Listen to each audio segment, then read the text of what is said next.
आम्ही दोघी जावा कुठे निघालो आहोत हे पुढे व्हिडिओत सांगते, पण त्याआधी सकाळी सकाळी ना मस्त माझ्या जाऊबाईंनी अशा चुलीवरच्या भाकरी बनवल्या होत्या आणि मी काही आंघोळ केली नव्हती म्हणून मी भांडे घासत होते. नंतर आंघोळ वगैरे करून मी ना कपडे धुवत होते. जेव्हा आम्ही लहान होतो ना ताईनं, तेव्हा आम्ही ओढ्याला आणि नदीला असे कपडे धुवायला जायचो ना, खूप मज्जा यायची. दिवसभर पोहत बसायचो, आमचे कपडे सुद्धा तिकडेच वाळून आणायचो आम्ही. तर पाणी ना आम्हाला असं भरून ठेवावं लागतं. बोर 1-2 दिवसांनी चालू करून हे पूर्ण ड्रम वगैरे भरून घेत असतो. सासूबाई भरत होत्या तर मी त्यांना म्हटलं, आई तुम्ही भाजी बनवा, मी भरून घेते. मी पाणी पित होते इथं, तहान लागली होती. तर आई म्हणत होत्या पिऊ नको, सर्दी होईल, चांगलं नाही ते. तर मस्त इथं चिकनची भाजी बनवली होती, बाजरीची भाकरी, कांदा, लिंबू असं आम्ही दोघींनी जेवण केलं. आणि त्यानंतर सासूबाई गेल्या होत्या आमच्या नंदूबाईच्या घरी. तर आम्ही दोघी निघालो होतो. पाठीमागे आमची भाऊकी राहते आणि पुढं फक्त आमचं एकच घर आहे.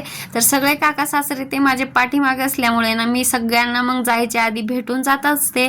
तर व्लॉग आवडल्यास लाईक करा, सबस्क्राईब करा. बाय.